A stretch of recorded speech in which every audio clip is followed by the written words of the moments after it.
Yeah, so hello everyone. And as promised, tonight I am going to talk with Pedro Brañas. I met Pedro last July when I attended a retreat where I also met my teacher Francis Lucille. And as you know, some of you know, I talked with Francis about a month ago, and we also made this happen with Pedro. So welcome, Pedro. Thank you. And would you like to just briefly tell a little bit about yourself and how you came to the spirituality and your story in a very short form? Okay. Basically, I at that time I was a doctor working in epidemiology, and I had a very bad crisis, sort of an existential crisis and a crisis at work. I thought there was no way out in my job. I had reached a dead end and things were very badly. So I started reading again, basically philosophy and science, which had been my topics in which I found some happiness, some satisfaction, and I also started doing psychotherapy, and then I improved a little bit, and at some point. Someone who had been my boss and had become a friend of mine told me about Francis, and I went to see Francis, and that was it. Very briefly. Yeah. And how long did you go when you met Francis? About how long did it take for you to realize the truth? 1 week. 1 week? Yes. But that was fast. Very. Very fast. Yeah. Yes. So how would you formulate that, the non-dual truth? What is your way of putting it? Basically, I realized I had always been looking for that, whatever it was, and I was finally home.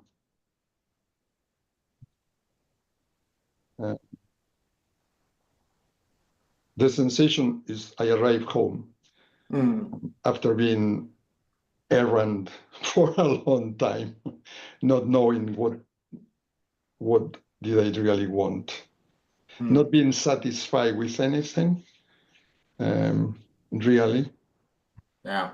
Nothing really satisfied me. Okay, I had satisfactions and some successes in my life, but there was something that it was lacking. But I didn't know what it was. I just knew I wasn't happy. And then I met Francis, and I immediately realized what it was that I was missing, and I was like happy. Yeah. One thing I've been thinking a lot about is that in non-duality we usually talk of unconditioned happiness, that consciousness is unconditionally happy and free. Yeah. And yet, well, let me talk to you about, I'll just use an example from my own life. Yeah. I've always been very lazy to do these kinds of normal small things, and just about a month ago I went to the gym, and in in another city where I live, and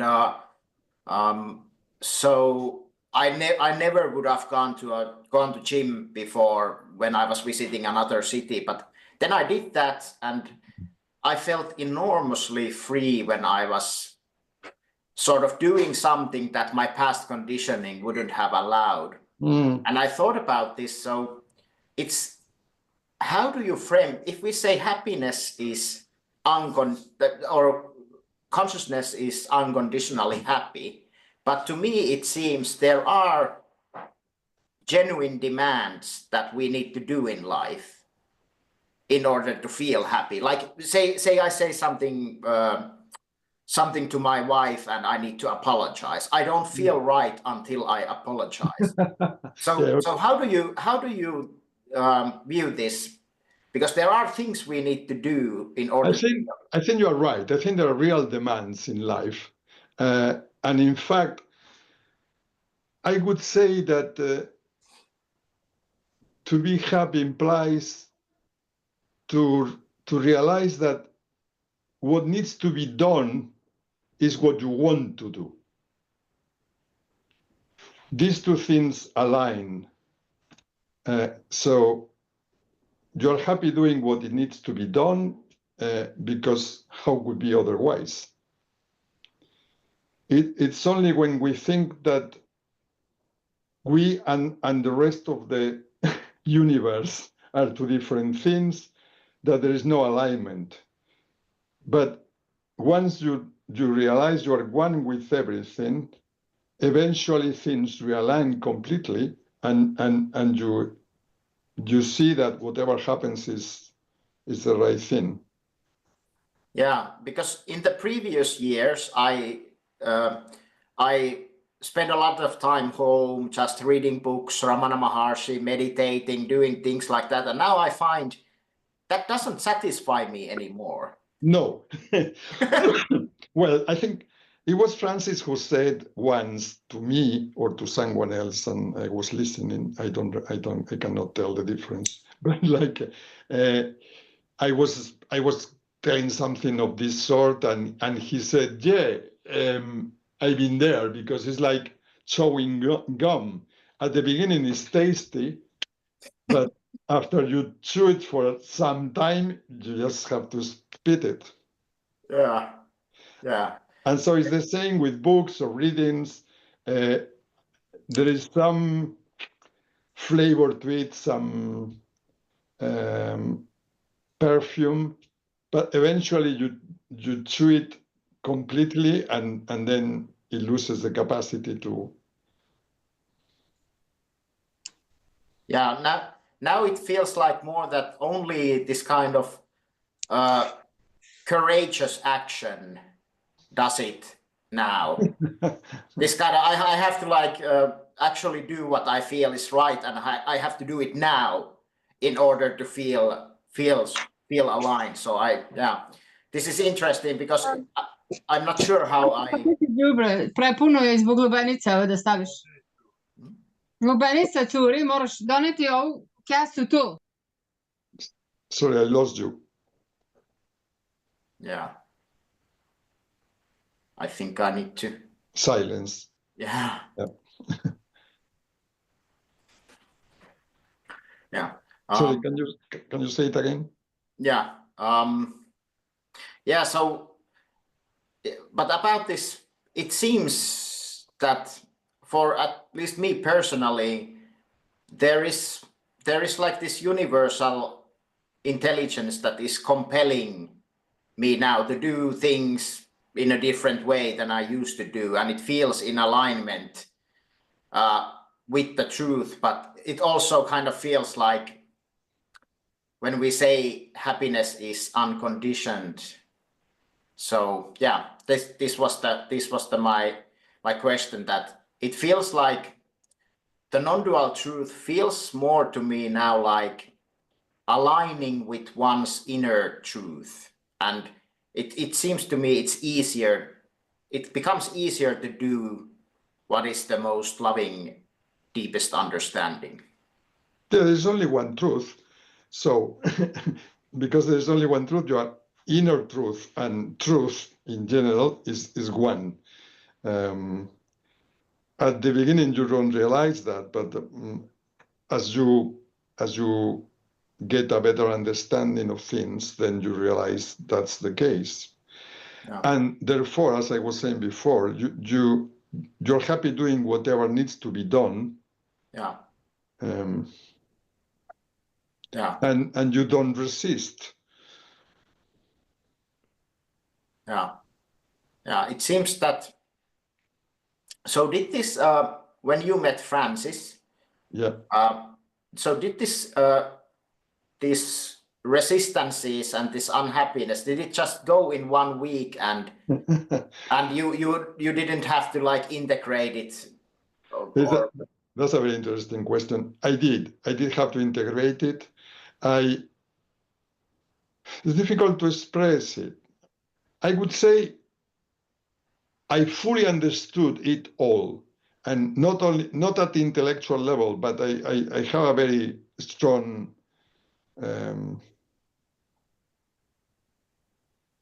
discovery, very sort of fireworks, fireworking, like very, very exuberant. But then obviously I had lots of questions, because the first thing I thought is, oh, this turns all my life upside down. And the first thing I thought, and I think I asked Francis at some point, is God, I will have to learn everything again. Nothing of what that I know is of any use any longer. Which like sounded to me like a daunting task. God, all these years like learning things, and it's all wrong. But it wasn't the case. So because the only thing that is wrong is that whichever is linked to the false sense of separation. That's the only thing you have to look at. And for me, that was all related to my body. So I had to do, I did quite a lot of, I experienced quite a lot of difficulties with the body work with Francis for, I don't know how long, maybe 2 or 3 years. I don't remember now. But it was funny, because I thought this is very curious, because I understand it all very well, and I don't have any problem with yeah, I see what he says is right, and it's like that. But then when we did the yoga, I had it was really difficult for me. It wasn't impossible, but it was like surprisingly difficult, because as you know, some of the exercises are just simple things with your imagination, like imagine you occupy the whole room, or things like that, which are obviously not possible. It's just a question of imagining it, sensing it. But for me, it was very difficult. I had big resistances. And I remember some of those sessions, I ended up almost sweating without doing nothing, which is quite amazing that you can sweat doing nothing. But it was like that. That was the sensation. And that took some time. And then it was like very easy. Yeah. And that was the part of the adaptation. Yeah. And in that adaptation period, would you also say you were suffering, or would you say you were free of suffering? No, I was free of suffering from day one. Yeah. That's what I wanted to clear. So yeah. In fact, I was extremely happy. Yeah. So how do you because Francis and Rupert both, I think, say that happiness is this, it's not an extraordinary experience, it's just knowing your being, or however we formulate that. But then there are these intense experiences where one feels like sacredness, or I personally felt like the entire universe was my child, and there is so much this love is there. So do you think that happiness is different from those intense feelings and experiences? How do you view it?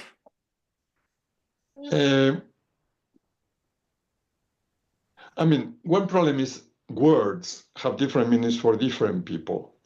And so maybe for me, it's better to use joy than happiness. Yeah. Because joy is something that you can enjoy non-stop. To be in joy is to enjoy, I imagine.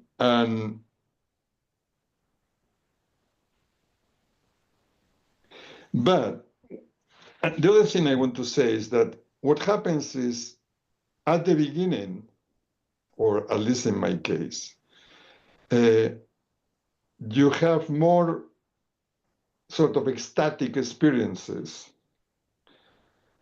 which I think is just like the result of your body, to use that word, is still not properly tuned to the new situation. And there are resistances in your body. And when the resistances are broken in a given moment, then you experience these very intense emotions. Yeah. In fact, I think I had this very explosive experience when I met Francis after 1 week. And I have come to understand it as the sensation you have when you use very tight boots all day and you get home and you take the boots off. And so when you take the boots off, because of the contrast of the expansion of your feet, you feel ecstatic for a little while. And then after 10 or 15 minutes, or even sooner than that with shoes, you just feel your feet, you just feel them natural. So whatever is the sensation, the static sensation goes away, and you end up with a sort of natural, joyful state.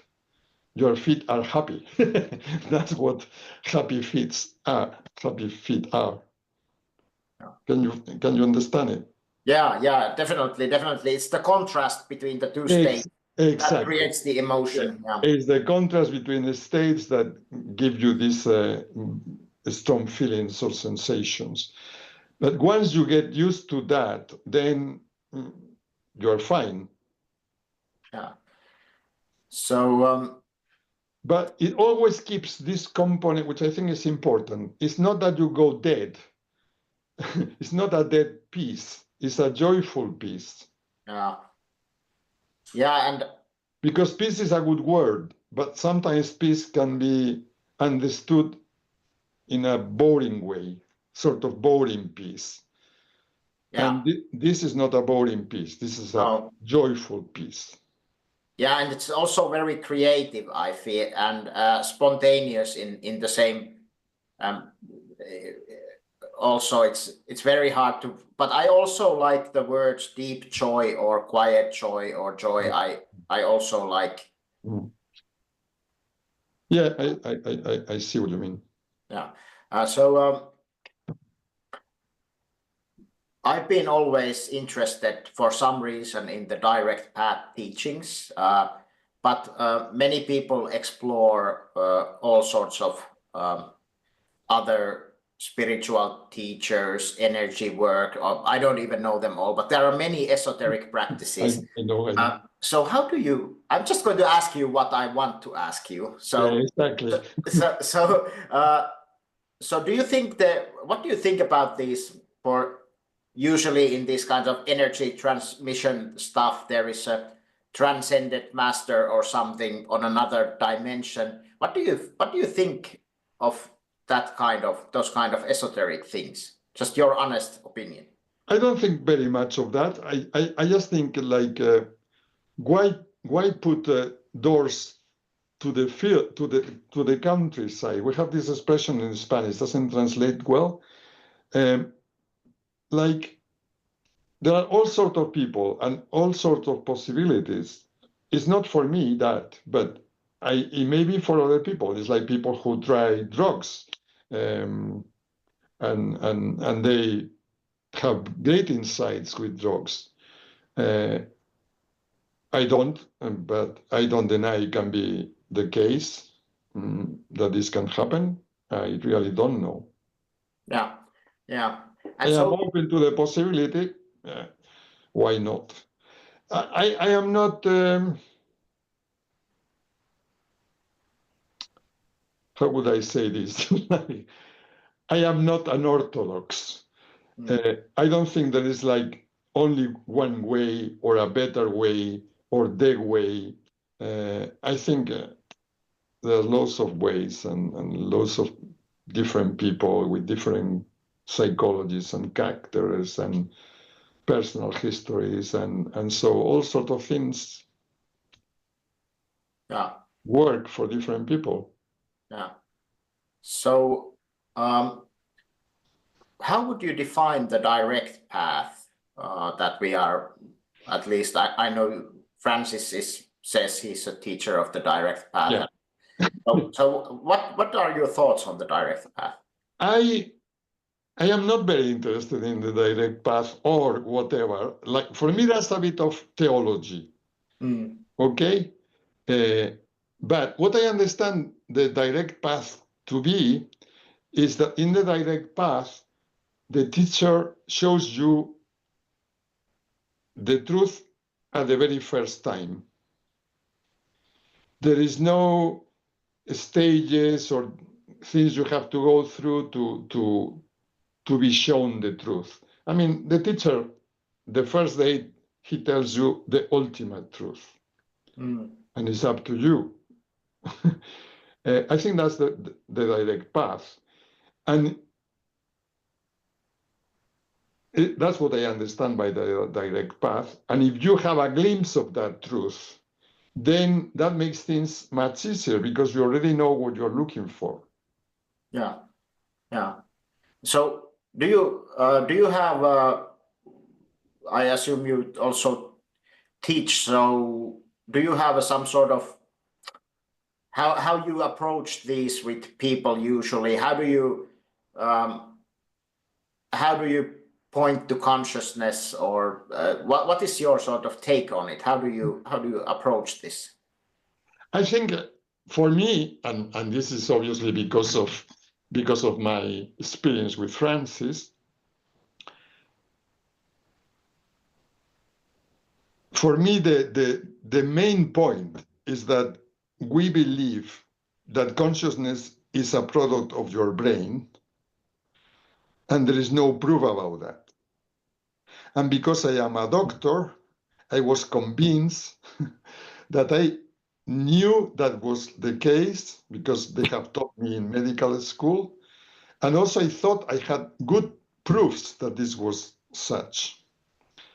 And then, like questioning Francis, I realized I have no proofs. And it was just like something I have accepted as true, that it wasn't proof. And for me, that's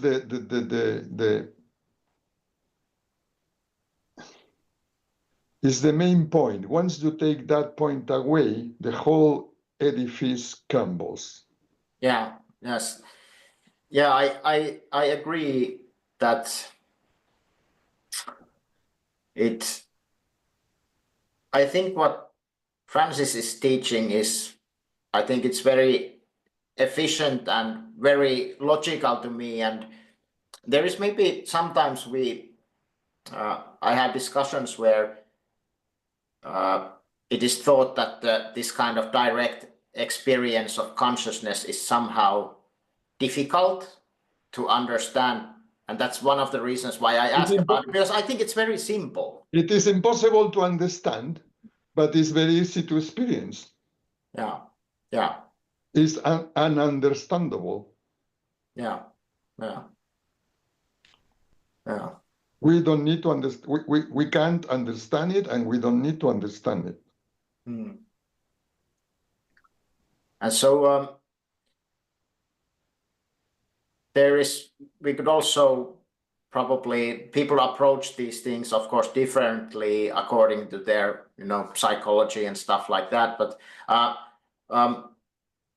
what do you think about this practicing awareness versus this effortless being that I think Francis quite often says that there should be no practice, there should be this effortless being. And I think that might be for some people difficult to understand. So would you like to explain what is meant by it?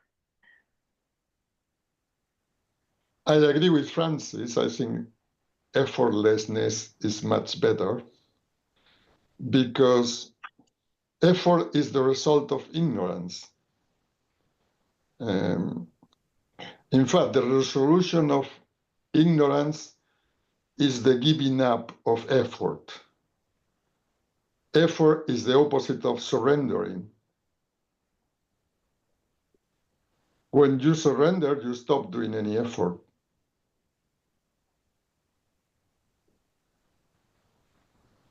You follow me? Yeah, I definitely do follow you. I think, therefore, surrendering, which is the same as no effort, is the easiest way. Yeah. But in order to surrender, first, very often, or quite, I would say 90% of the time of the people, you need to do the effort till you get convinced that there is nothing you can do. And then you surrender truly. We had a game in Spain when we were kids. Probably this is a universal game. We will fight each other as kids. And someone will hold your arm behind your back, and that's very painful. And they will say, do you surrender? And you could do two things.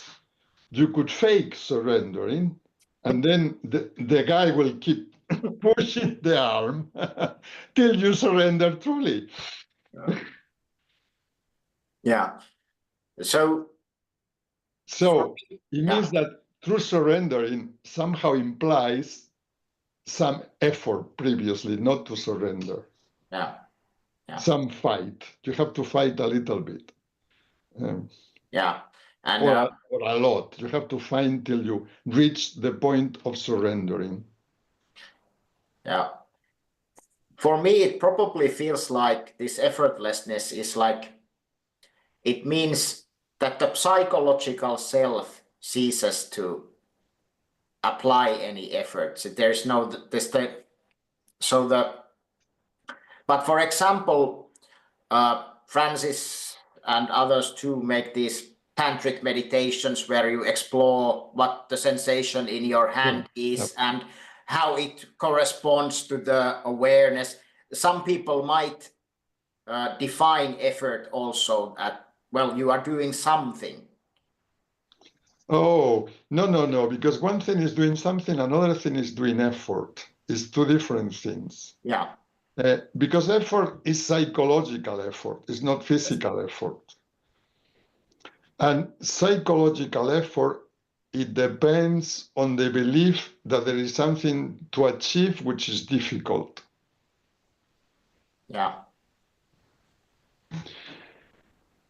And that's nothing to do with, like, if you want to, I don't know, learn to cook, you need to do things, you need to cook.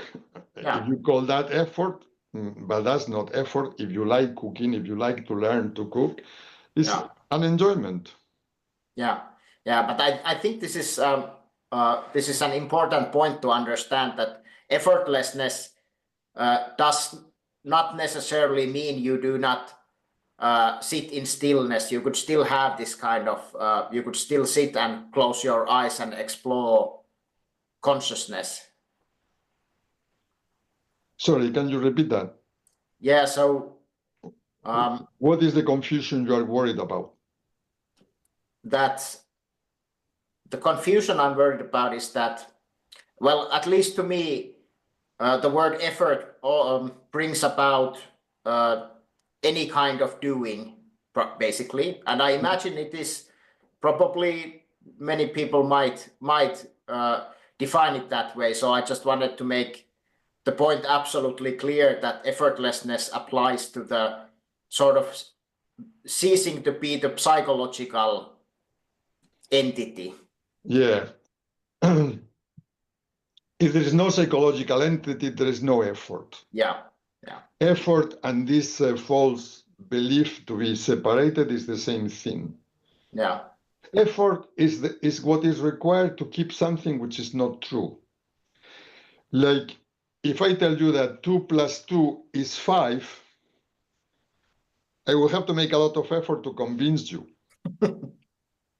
Yeah.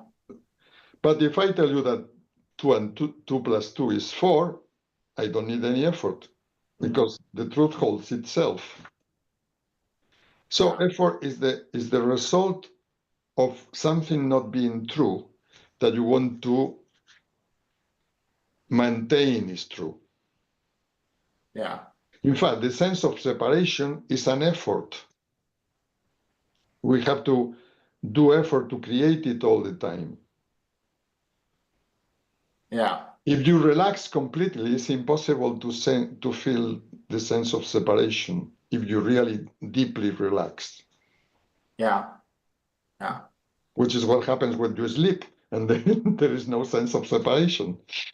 Yeah. Because the activity, the belief that you are separated, because it's false, it's a false belief, it requires an activity to hold it together. Yeah. It's when, this reminds me when I was like maybe 20 something, I learned about these famous British spies that had been double agents for 20, 30 years, people very educated.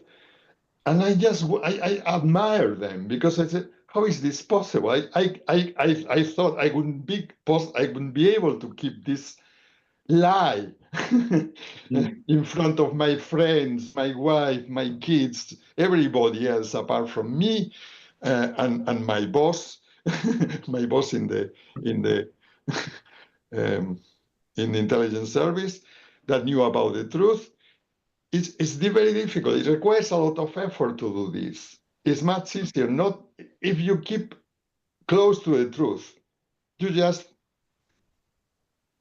rest because you don't need to do anything special to affirm truth. The truth is self-sustaining. Yeah. Yeah. Yeah. So one thing I'm also wondering about is, and this is kind of a personal question, but I don't think I asked Francis this. So why is the mind so dysfunctional? Why does it have so much resistance and all sorts of, it likes to imagine all sorts of horrible scenarios, and I don't know if anybody else has a like a mind that like this, but I imagine someone might. So I just wonder, why is there so much this kind of needless resistance and fear? I don't have a good answer for this. I have a model I use sometimes, which is the virus model. And virus, like biological virus, is like basically a biological virus is like a set of code, of genetic code. It's very simple. And it infects the cell, the healthy cell, and it makes the cell to produce the proteins that the virus needs and not the proteins that the cell needs. Okay? It's just like, now, computer viruses, I think are named viruses because they behave in a very similar way. As far as I understand, they are just like a piece of code, and that code infects the computer and makes the computer to work for the owner of the code and not for the owner of the computer. Is Yeah. that right? Yeah. Now, there is no problem with the computer or with the cell, which is infected by the virus. It's the activity of the virus that manipulates the activity of the cell. In fact, a virus needs a healthy cell to start with. And also, I guess the computer virus also needs a computer, a good computer, a working computer to be able to reproduce itself. Mm. And so the mind is there's no problem with the mind or with the brain, no problem. It's just like they work fine. But once they are infected by the virus, and the virus in this case is a sentence: I believe consciousness depends on the brain. Once you believe that sentence, then the whole system of the brain gets distorted. Your mind gets distorted. But there's no problem with the mind. If you stop believing that, the mind is fine. Yeah. Once you believe this, then you interpret all reality based on that belief. It's like if you are paranoid. Like imagine you think that I imagine you are Finnish. Like normally different nations have different enemies. So what's your traditional enemy? Of Finland. Yeah. Russia. Okay. So if I tell you that all Russians are bad, and you believe it, then you will not be able to relate with any Russian properly. You will be all the time worried. Yeah. This guy is Russian. He's going to stab me on the back. Yeah. Okay, and that changes your behavior towards him or her, and therefore it generates a response by this other person because you treat them with suspicion.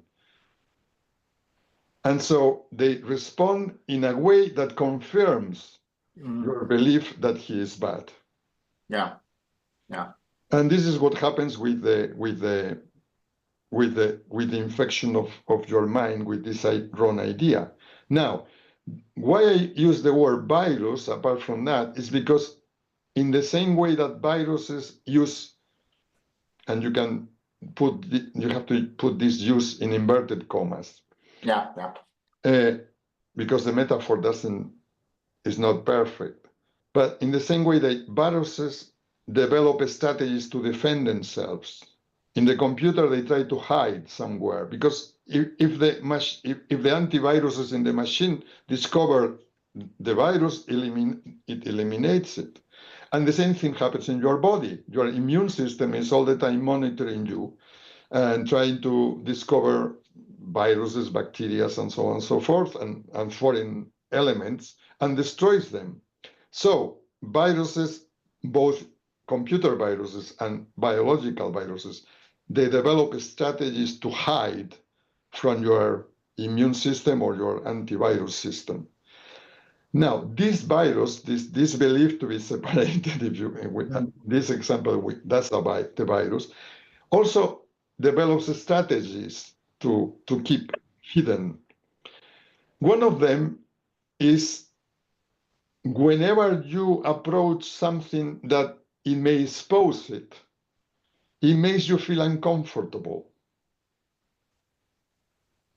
That's exactly this is exactly what I wanted to ask, because it seems almost, I don't know if you use the word ego, but you probably understand what is meant by that. So it almost feels like the ego has these cunning strategies to dig up the sort of exactly the sort of right kind of fear, or it touches the bottoms, whatever they are needed.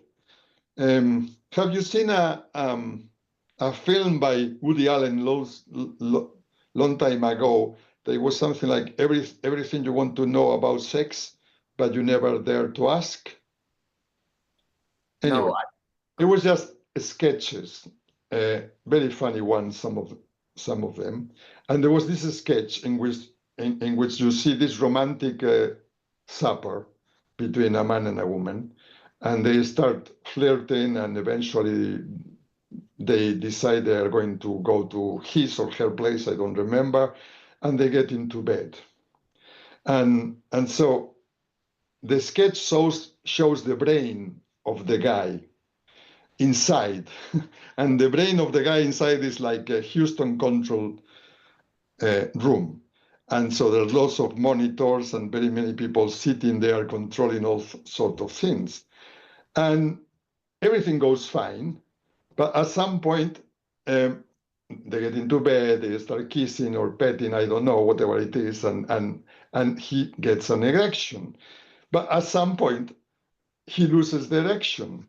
And so there are alarms in the control room. All sorts of things happen. And they start looking for the problem, and they discover sabotage. There is a priest and somewhere hidden in the system that is sabotaging the encounter. And so they spot the priest, and then the whole thing just he is neutralized and just continues. The erection recovers and everything. It's the same here. So this virus uses this apparently strategies to not to be discovered, because if you discover the virus, because it's a lie, once you discover a lie, it dies, the lie dies. If you expose a lie to truth, then it dies. You can never believe it again. I don't know if you believe in Santa Claus at some point. Yeah. Okay. At some point you discover that's false. And whether you like it or not, you cannot believe it again, do you? Because it's very nice to believe in Santa Claus, but it is irreversible. Yeah. Well, there is the intermediary stage where you Yeah. not to risk the present. Yeah. But that's a different thing. Yeah. But yeah, this is actually, I think, so when we say your example here of the virus and it employs survival strategies, that implies a certain intelligence. Yeah. Don't stop there, because that's the problem with this type of examples or metaphors. It's not something real, alive. So it's just a set of instructions. It apparently behaves like if it was alive, but the computer virus is not alive, and the biological virus is dubious if they are alive. We don't know, actually, in biology. And so you cannot take the example, it stops there. Yeah, because this is otherwise you are attributing some sort of personality or psychology. Exactly. It's not true that. Yeah. It's your normal personality, when infected by the virus, behaves in the wrong way. Yeah. There's no problem with your personality or with your brain. The problem is the virus. Yeah. So what do you feel are the most effective ways of discovering this or dissolving the sense of separateness? I think the most important thing is to realize that that there is no proof that consciousness depends on the brain. Because once you realize that there is no proof, then you can start making experiments in real life.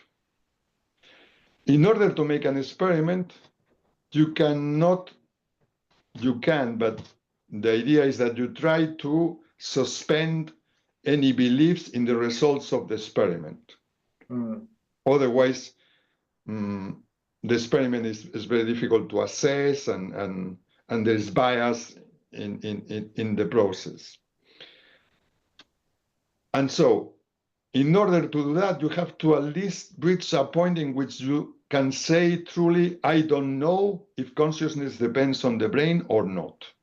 And to reach that point, you just have to check what proofs you believe you have that show that consciousness depends on the brain, one by one.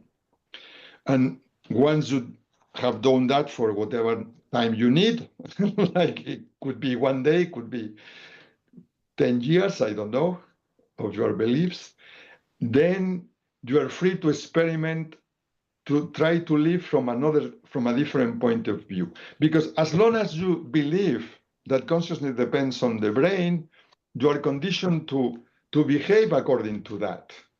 Yeah. It's like, while you believe that all Russians are bad, there is no, you have to be defensive towards Russians. There is no solution. Yeah. Yeah. It's an automatic process. Yeah. So if you believe your consciousness depends on the brain, that conditions your thinking and you can do very little. So the first thing is to investigate that. And once you reach the point of not knowing, then you can try to live from the alternative point of view. Because till a certain point, we were living from the point of view, consciousness depends on the brain.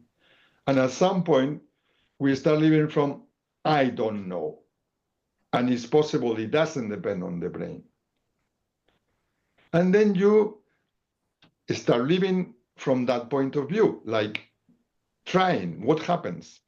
When you go to the, I don't know, to the hairdresser, if you remind yourself that your consciousness and his consciousness is the same one, then you can experience what happens in the hairdressers. Is it better? Is it worse? Does he get more annoyed? Does he treat you better? Worse? And you take notes.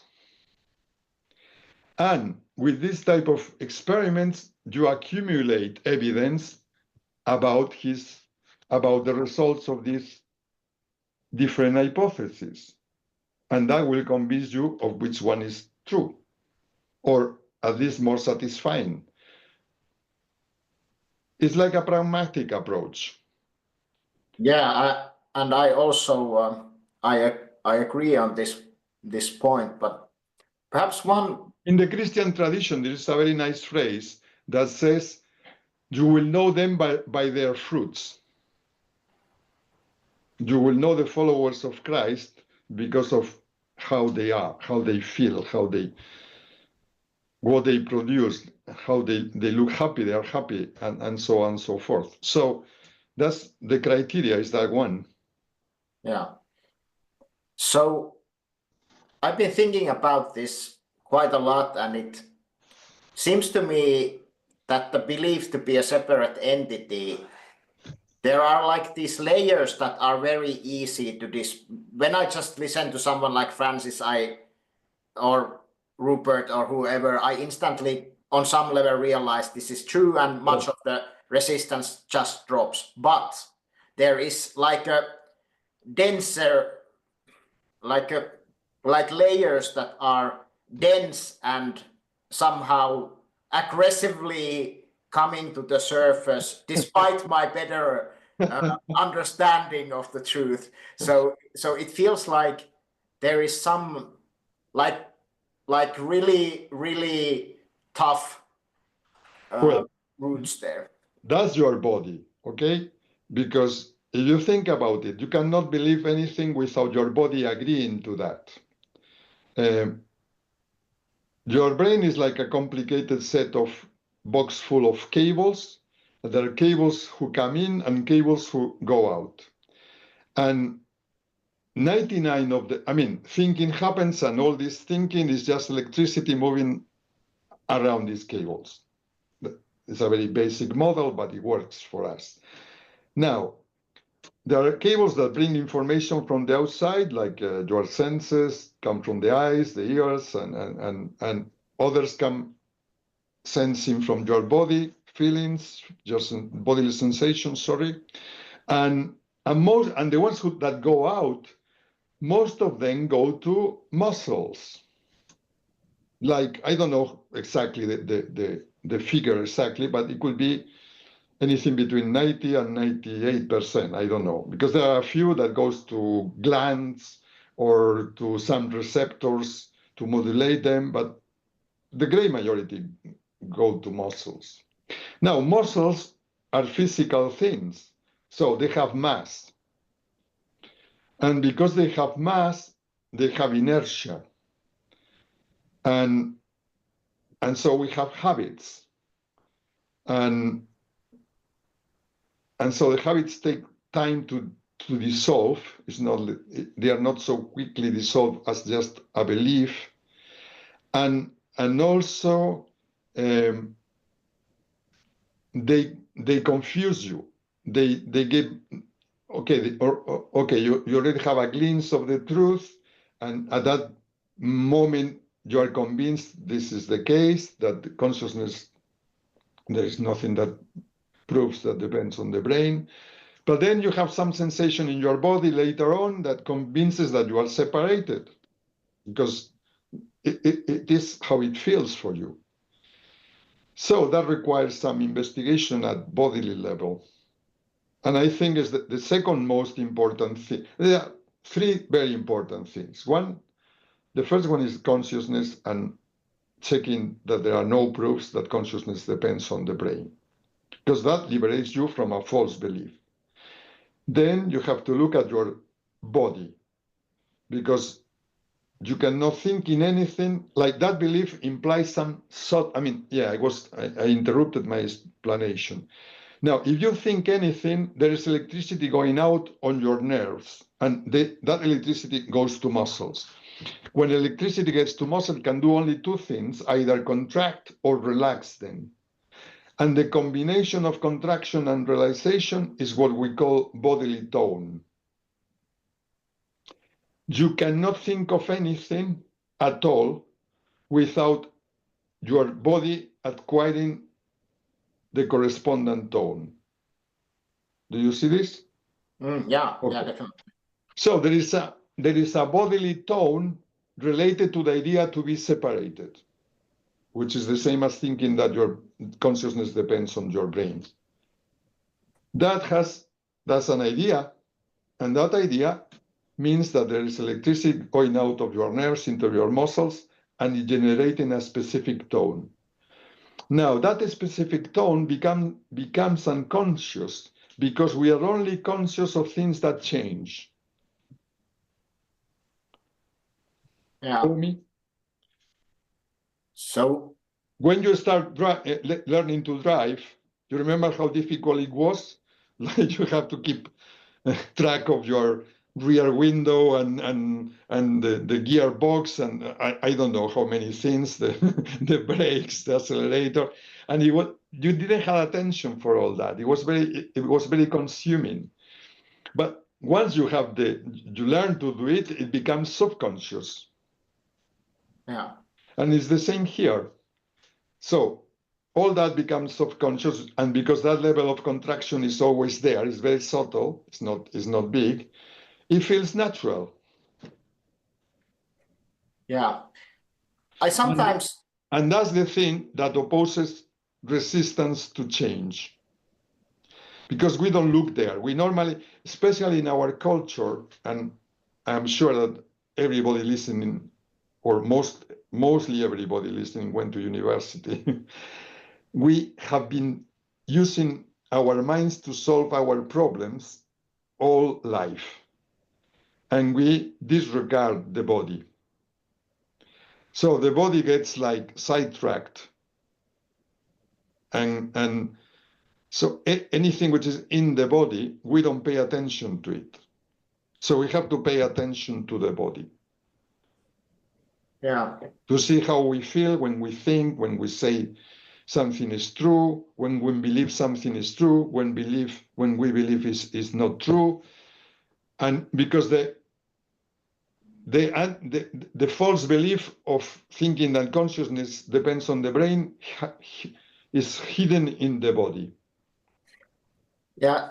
And so I'm going to just try to so I feel almost like there's sometimes like there is a skeleton inside me, like made of old beliefs, and it feels like this tension in the face quite often, and it almost seems to me that the previous settings and how the nerves were configured, and it's those positions are being challenged. Yeah. But there's so that feels to me like a very physical resistance, which Yeah.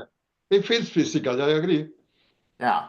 That was, I was telling you that I sweat doing the the body exercises. Yeah. So And yeah, I couldn't understand it because I thought, oh, this is only only doing a mind exercise. Why I feel this tiredness in my body and I sweat and it's so difficult? Is that? So it's very important to work that, to observe that. yeah. Now, the good news is that the body is limited, it's not infinite. So it has only a number of combinations and tones it can adopt. And then, so you can discover all of them, or most of them. Yeah. So, but they also, those tensions in the nerves and such, they also seem to have their favorite dark thoughts, sort of, that they attract. It almost seems like I don't know what to call it, but It is a two-way road. yeah. What the thought generates a bodily sensation, and then the bodily sensation generates that same thought. It's like there is a feedback. Yeah, that's how it feels to me, and so, and also I feel that the more this truth sort of integrates, the more it also brings forth all the tensions and all the resistances. It doesn't bring them forth. It just you discover them. Yeah. You become more aware of them because before they were subconscious. Yeah. They felt normal. Yeah. Then you realize, no, they are not normal. Yeah. And I think in this case of my body mind, there seems to be like quite a lot of strength to these sensations, because you're a strong man. I can see that. Yes, but I don't think the problem is that because they are very subtle things. So it's more a question of subtlety than strength. Yeah. But so, and it also, I don't know what you think of this, but for me at least, it's usually easier to just allow the tensions and everything to be, and sort of take the tantric approach first, and because it can be difficult to have this sort of authentic inquiry when there is a lot of physical tension. Yeah, you have to do both at the same, not at the same time, but concurrently. Yeah, I think that's the word in English. You have to do some investigation at the intellectual level and some investigation at bodily level, and then you have to do experiments in real life. Because whatever you learn, it's like learning languages. It's not, you have to do several things. You have to study the grammar and attend the lessons. Then you have to pronounce and learn to listen, to understand, developing listening skills. And that's just like a question of being with the language in real life. And then you have to use the language. Otherwise, you don't learn to speak. Yeah. We need to do the three things. Well, this I think this covers pretty much my questions. Do you think we have some time if someone wants to ask a question? Yeah, no problem. Okay, so if someone from the audience, you can either write in the chat, or if you are courageous enough, you can also speak.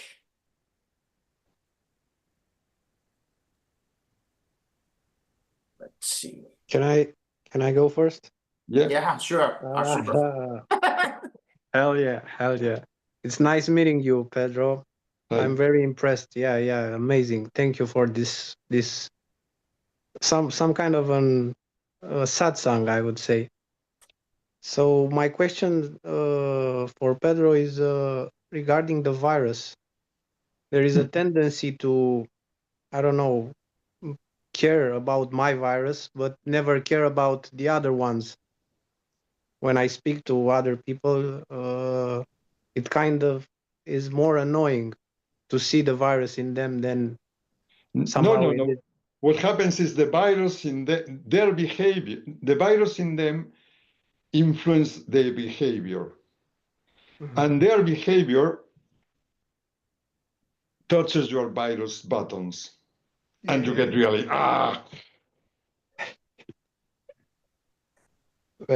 That's good. evokes situations and emotions and that arouse the activity of your virus. Yeah, feels that way.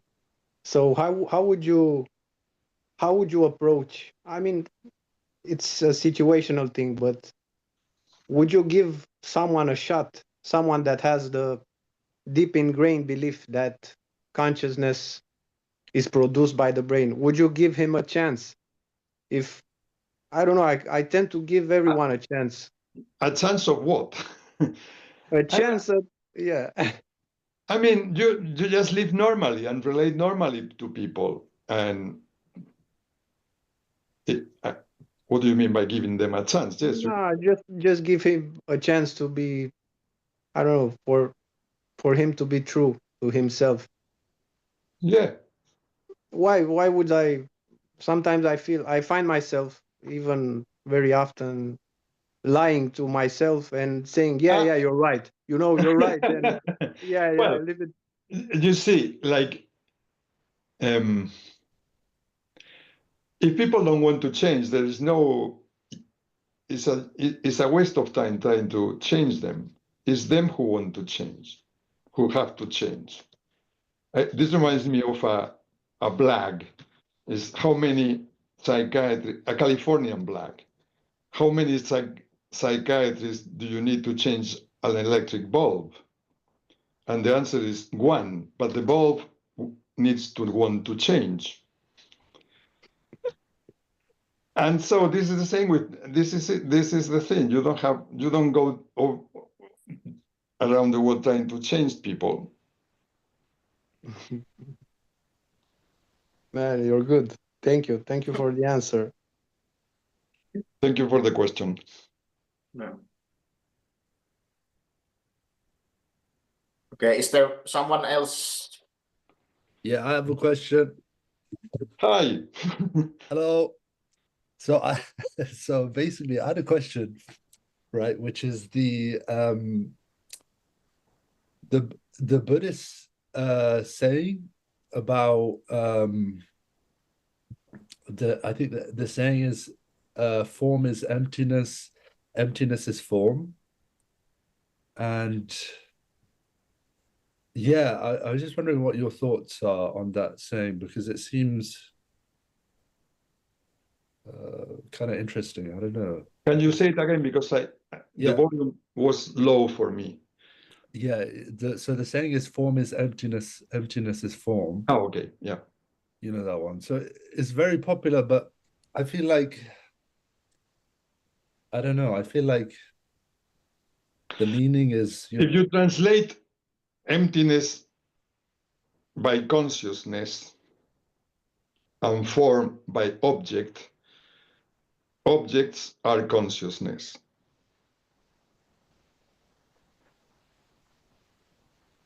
They are made of that. But what about the second part? Because that's the part that I find... It's the same. The second part is a more advanced part, because if everything is the same, is one, so you can interchange it.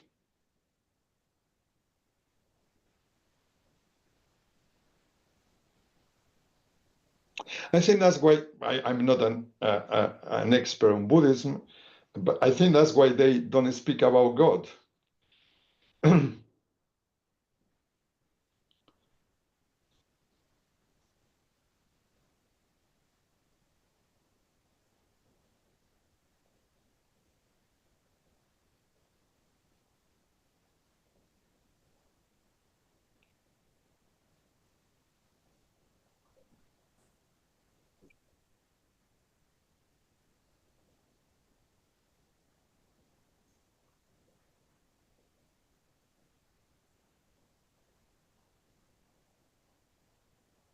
Thank you. Thank you. Nice to see you. Merci. Okay, maybe one more if someone has a question. That was very menacing. I hope nobody asks one more question. Dare you make a question?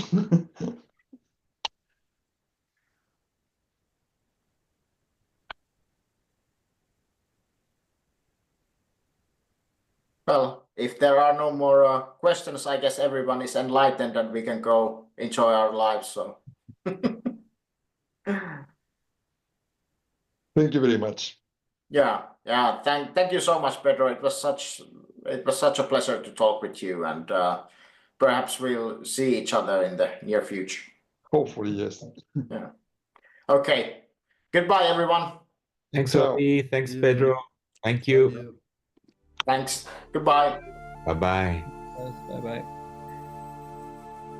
Thank you. Bye bye. Thank you. Bye. Bye.